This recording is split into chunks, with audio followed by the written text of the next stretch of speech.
ರಾಜ್ಯ ಕಾಂಗ್ರೆಸ್ನಲ್ಲಿ ಸಿಎಂ ಹಾಗೂ ಡಿಸಿಎಂ ಕುರ್ಚಿ ಕದನ ತಾರಕಕ್ಕೇರಿದೆ. ಕೆಪಿಸಿಸಿ ಅಧ್ಯಕ್ಷರ ಬದಲಾವಣೆ ಚರ್ಚೆ ಬೆನ್ನಲ್ಲೇ ಮಹತ್ವದ ಬೆಳವಣಿಗೆಗಳು ನಡೀತಾ ಇದೆ. ಇವತ್ತು ಕೆಪಿಸಿಸಿ ಪದಾಧಿಕಾರಿಗಳ ತುರ್ತು ಸಭೆಯನ್ನ ಡಿಕೆ ಶಿವಕುಮಾರ್ ಅವರು ಕರೆದಿದ್ದಾರೆ. ಸಿಎಂ ಹಾಗೂ ಡಿಸಿಎಂ ಕುರ್ಚಿ ಕದನ ರಾಜ್ಯದಲ್ಲಿ ಜೋರಾಗಿ ನಡೀತಾ ಇದೆ. ಕೆಪಿಸಿಸಿ ಅಧ್ಯಕ್ಷರ ಬದಲಾವಣೆ ಚರ್ಚೆ ಬೆನ್ನಲ್ಲೇ ಮಹತ್ವದ ಬೆಳವಣಿಗೆಗಳು ಕೂಡ ಆಗ್ತಾ ಇದೆ. ಇವತ್ತು ತುರ್ತು ಸಭೆ ಕರೆದಿದ್ದಾರೆ ಡಿಸಿಎಂ ಡಿಕೆ ಶಿವಕುಮಾರ್. ಬೆಳಗ್ಗೆ 11 ಗಂಟೆಗೆ ಕೆಪಿಸಿಸಿ ಕಚೇರಿಯಲ್ಲಿ ಈ ಮೀಟಿಂಗ್ ನಡೆಯಲಿದೆ. ತೀವ್ರ ಕುತೂಹಲ ಮೂಡಿಸಿದೆ ಕೆಪಿಸಿಸಿ ಪದಾಧಿಕಾರಿಗಳ ಈ ತುರ್ತು ಸಭೆಗೆ ಸಿಎಂ ಸಿದ್ದರಾಮಯ್ಯಗೆ ಆಹ್ವಾನ ನೀಡಿದ್ರು ಅವರು ಗೈರಾಗುವ ಸಾಧ್ಯತೆ ಇದೆ. ಸಭೆಯಿಂದ ಸಿಎಂ ಸಿದ್ದರಾಮಯ್ಯ ಅಂತರ ಕಾಯ್ದುಕೊಳ್ತಾರಾ? ರಾಜ್ಯ ಕಾಂಗ್ರೆಸ್ನಲ್ಲಿ ನಡೀತಾ ಇರುವಂತಹ ಬೆಳವಣಿಗೆ, ಸಿಎಂ ಹಾಗೂ ಡಿಸಿಎಂ ಕುರ್ಚಿ ಕದನ, ಎಲ್ಲಾ ಬೆಳವಣಿಗೆಗಳ ನಡುವೆ ಮಹತ್ವದ ಬೆಳವಣಿಗೆ. ಇವತ್ತು ಸಿಎಂ ಸಿದ್ದರಾಮಯ್ಯನವರಿಗೆ ಈ ಸಭೆಗೆ ಆಹ್ವಾನ ನೀಡಲಾಗಿದೆ. ಆದರೆ ಅವರು ಗೈರಾಗುವಂತಹ ಸಾಧ್ಯತೆಗಳೇ ಬಹುತೇಕ ಕಂಡು ಬರ್ತಾ ಇರುವಂಥದ್ದು. ಡಿಸಿಎಂ ಡಿಕೆ ಶಿವಕುಮಾರ್ ಅವರು ಕರೆದಿರುವಂತಹ ಸಭೆ ಇವತ್ತು ಕೆಪಿಸಿಸಿ ಪದಾಧಿಕಾರಿಗಳ ತುರ್ತು ಸಭೆಯನ್ನ ಡಿಸಿಎಂ ಡಿಕೆ ಶಿವಕುಮಾರ್ ಅವರು ಕರೆದಿದ್ದಾರೆ. ಬೆಳಗ್ಗೆ 11 ಗಂಟೆಗೆ ಕೆಪಿಸಿಸಿ ಕಚೇರಿಯಲ್ಲಿ ನಡೆಯಲಿರುವಂತಹ ಸಭೆ ಇದು.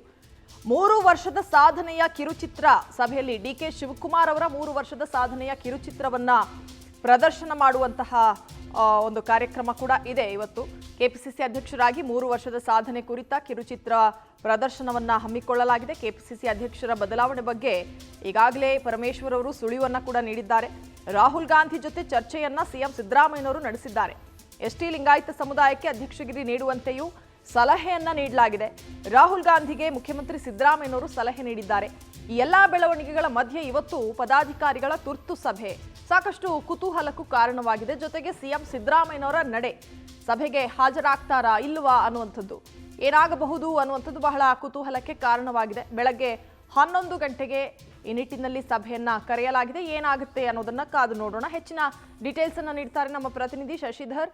ನ್ಯೂಸ್ ರೂಮ್ನಿಂದ ನೇರವಾಗಿ ಸಂಪರ್ಕಕ್ಕೆ ಜಾಯ್ನ್ ಆಗಿದ್ದಾರೆ. ಶಶಿಧರ್, ಇವತ್ತು ಡಿಸಿಎಂ ಡಿಕೆ ಶಿವಕುಮಾರ್ ಅವರು ಕರೆದಿರುವಂತಹ ತುರ್ತು ಪದಾಧಿಕಾರಿಗಳ ಸಭೆ ಸಾಕಷ್ಟು ಕುತೂಹಲಗಳಿಗೆ ಕಾರಣವಾಗಿರುವಂಥದ್ದು. ಒಂದು, ಸಭೆಯಲ್ಲಿ ಏನೆಲ್ಲ ಚರ್ಚೆ ಆಗಬಹುದು ಅನ್ನುವಂಥದ್ದು. ಇನ್ನೊಂದು, ಸಿಎಂ ಅವರ ನಡೆ ಏನಿರಬಹುದು ಅಂತ ಏನೇನೆಲ್ಲ ಅಪ್ಡೇಟ್ಸ್ ಕೊಡ್ತೀರಿ ಈ ನಿಟ್ಟಿನಲ್ಲಿ ಅಂತ? ರಜನಿ, ಪ್ರಮುಖವಾಗಿ ಈ ವಿಧಾನಸಭೆ ಚುನಾವಣೆಯಲ್ಲದೆ ಕಳೆದ ವಿಧಾನಸಭಾ ಚುನಾವಣೆಯಲ್ಲಿ ಕಾಂಗ್ರೆಸ್ ಪಕ್ಷ ಅತ್ಯಂತ ಹೀನಾಯ ಸೋಲನ್ನು ಕಂಡಿತ್ತು. ಕೇವಲ 67 ಸ್ಥಾನಗಳನ್ನು ಮಾತ್ರ ರಾಜ್ಯದಲ್ಲಿ ಬಂದಿತ್ತು. ಹೀಗಾಗಿ ಪಕ್ಷದ ಅಧ್ಯಕ್ಷರನ್ನ ಬದಲಾವಣೆ ಮಾಡಬೇಕು ಅಂತ ಹೇಳ್ಬಿಟ್ಟು ಒಂದಷ್ಟು ಚರ್ಚೆಗಳು ಕೂಡ ಆಗಿತ್ತು. ಹಾಗಾಗಿ ಸತತ 10 ವರ್ಷಗಳ ಕಾಲ ಡಾಕ್ಟರ್ ಜಿ ಪರಮೇಶ್ವರ್ ಅವರು ಕೆಪಿಸಿಸಿ ಅಧ್ಯಕ್ಷರಾಗಿ ಅಧಿಕಾರವನ್ನು ಕೂಡ ವಹಿಸಿದ್ರು. ಸರ್ಕಾರ ಅಧಿಕಾರ ಕೂಡ ಬಂದಿತ್ತು. ನಂತರ ಎಲ್ಲ ಒಂದು ಕಡೆ ಸರ್ಕಾರ ರಚನೆ ಮಾಡೋದಕ್ಕೆ ಎಲ್ಲ ವಿಫಲವಾಗಿತ್ತು. ಹಾಗಾಗಿ ಬಿಜೆಪಿ ಸರ್ಕಾರ ಬಂತು, ಮತ್ತೆ ಸಮ್ಮಿಶ್ರ ಸರ್ಕಾರ ಬಂತು. ಆದರೂ ಕೂಡ ಕಾಂಗ್ರೆಸ್ ಎಲ್ಲೂ ಕೂಡ ಗಟ್ಟಿಯಾಗಿ ಧ್ವನಿ ಎತ್ತುವಂತ ಕೆಲಸವನ್ನು ಕೂಡ ಎಲ್ಲೂ ಕೂಡ ಮಾಡಲಿಲ್ಲ. ಹೀಗಾಗಿ ಹೊಸ ನಾಯಕತ್ವವನ್ನ ಹುಟ್ಟಾಕಬೇಕು ಅಂತ ಹೇಳ್ಬಿಟ್ಟು ಹೈಕಮಾಂಡ್ ಎಲ್ಲ ಒಂದ್ ಕಡೆ ಆಲೋಚನೆ ಕೂಡ ಮಾಡಿತ್ತು. ಆಗ ಯಾರು ಕೂಡ ಕಾಂಗ್ರೆಸ್ನ ಮುಖಂಡರು ನಾನು ಕೆಪಿಸಿಸಿ ಅಧ್ಯಕ್ಷ ಸ್ಥಾನ ವಹಿಸ್ಕೊಳ್ತೇನೆ, ರಾಜ್ಯದಲ್ಲಿ ಅಧಿಕಾರಕ್ಕೆ ತರ್ತೇನೆ ಅಂತ ಯಾರು ಕೂಡ ಮುಂದೆ ಬಂದಿಲ್ಲ. ಅಂತ ಸಂದರ್ಭದಲ್ಲಿ ಮುಂದೆ ಬಂದಂತವರು ಡಿ ಕೆ ಶಿವಕುಮಾರ್ ಅವರು ಸ್ವತಃ ಜೈಲಿಗೆ ಹೋಗಿ ಬಂದು ಪಕ್ಷಕ್ಕಾಗಿ ದುಡಿದಿದ್ರು ಕೂಡ ಅವರು ಪಕ್ಷ ಸಂಘಟನೆಯನ್ನ ಮಾಡಿ ರಾಜ್ಯದಲ್ಲಿ ಗ್ಯಾರಂಟಿಗಳನ್ನ ಕೊಟ್ಟು ಸುಮಾರು 137 ಸ್ಥಾನವನ್ನ ಗೆಲ್ಲೋದ್ರಲ್ಲಿ ಎಲ್ಲ ಒಂದ್ ಕಡೆ ಯಶಸ್ವಿ ಕೂಡ ಆಗಿದ್ರು. ಈಗ ಕಾಂಗ್ರೆಸ್ ಸರ್ಕಾರ ಎಲ್ಲ ಒಂದು ಕಡೆ ಭದ್ರ ಬುನಾದಿಯಾಗಿ ಇವತ್ತು ಬೇರೂಡಿದೆ. ಇಂಥ ಸಂದರ್ಭದಲ್ಲಿ ಆ ಸರ್ಕಾರ ರಚನೆಯಾಗಿ ಸುಮಾರು 1.5 ವರ್ಷ ಕಳೀತಾ ಬಂತು. ಆ 1 ವರ್ಷಕ್ಕಿಂತ ಮುಂಚಿತವಾಗಿ ಆ ಮುಖ್ಯಮಂತ್ರಿಗಳ ಬದಲಾವಣೆ ಒಂದು ಸುದ್ದಿ ಕೂಡ ಪ್ರಸ್ತಾಪ ಆಗಿತ್ತು. ಹಾಗಾಗಿ ಯಾವುದೇ ಕಾರಣಕ್ಕೂ ಕೂಡ ಲೋಕಸಭಾ ಚುನಾವಣೆ ಇದೆ, ಚುನಾವಣೆ ಸಂದರ್ಭದಲ್ಲಿ ಯಾವುದೇ ಕಾರಣ ಕೂಡ ಮುಖ್ಯಮಂತ್ರಿಗಳ ಬದಲಾವಣೆ ಪ್ರಸ್ತಾಪ ಬೇಡ, ನಿಮ್ಮ ಉದ್ದೇಶ ಏನಿದ್ರು ಕೂಡ ಲೋಕಸಭೆಯಲ್ಲಿ ಒಂದಷ್ಟು ಸ್ಥಾನವನ್ನು ಗೆಲ್ಲಿಸೋದಕ್ಕೆ ನೋಡಿ ಅಂತ ಹೇಳ್ಬಿಟ್ಟು ಹೈಕಮಾಂಡ್ ಮುಂದೆ ಬಂದು ಎಲ್ಲದೂ ಕೂಡ ಬ್ರೇಕ್ ಅನ್ನು ಕೂಡ ಹಾಕಿದ್ರು.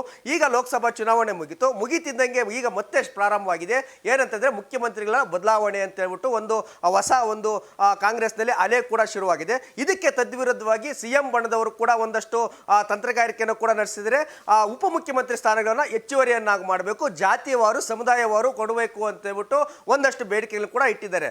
ಇದೇ ಕಾರಣಕ್ಕಾಗಿ ಮುಖ್ಯಮಂತ್ರಿ ಮತ್ತೆ ಡಿಸಿಎಂ ಇವೆರಡೂ ಕೂಡ ದಂಗಲ್ ಯಾವಾಗ ಹೆಚ್ಚಲಾಯಿತು, ಹೈಕಮಾಂಡ್ ಕೂಡ ಕಳೆದ 2 ದಿನಗಳಿಂದ ದೆಹಲಿಗೆ ಬರುವಂತೆ ಬುಲಾವಣೆ ಕೂಡ ಕೊಟ್ಟಿದ್ರು. ಈ ಹಿನ್ನೆಲೆಯಲ್ಲಿ ಮುಖ್ಯಮಂತ್ರಿಗಳು ಮತ್ತೆ ಉಪಮುಖ್ಯಮಂತ್ರಿಗಳು ಎಲ್ಲರೂ ಕೂಡ ಸೇರಿ ಒಂದು ಸಭೆಯನ್ನು ಕೂಡ ಮಾಡಿದ್ರು.